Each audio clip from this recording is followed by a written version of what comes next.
आज आसिक पहुँची जाइए गोटे बहुत बड़ पार्सल। तो चलते या अनबॉक्सिंग करवा किंतु एटा मो मगै नी मो झील सारा थिला। एथिरे थिला गोटे प्लास्टिक स्टोरेज बॉक्स जोटा कि मते किछि एमिति प्रकार मिलता आउ या इंस्टॉल करवा ना बहुत सहज। आटा मुझे कहीं मगई जानते सारा जन्म है परठू तार सब जिनपतर के टेबुल उपर तो के बेड उपर पड़ रहा। भाविली एमती गोटे जिनस मगेबी जो तार सब जिनपतर गोटे जगार ही रखिपारे। आईटा तो ट्रेंडिंग रे थिला यार क्वालिटी ना बहुत ही भल मत रिसीव होता।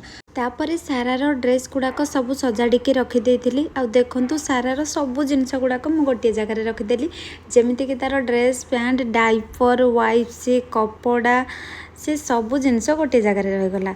मुझे देखिकी बहुत ही हैप्पी हो गली। आपण मैंने भी चाहिए या ऑर्डर करें एत सस्तार एत भल क्वालिटी मिल कौन बा दरकार। तो वीडियो मुझे टैग कर देछि आपण मैंने जल्दी जाकर ऑर्डर कर दिंतु। तो वीडियो भल लगे सब्सक्राइब करदे और लाइक भी करदे। रोची जय जगन्नाथ टाटा बाय बाय।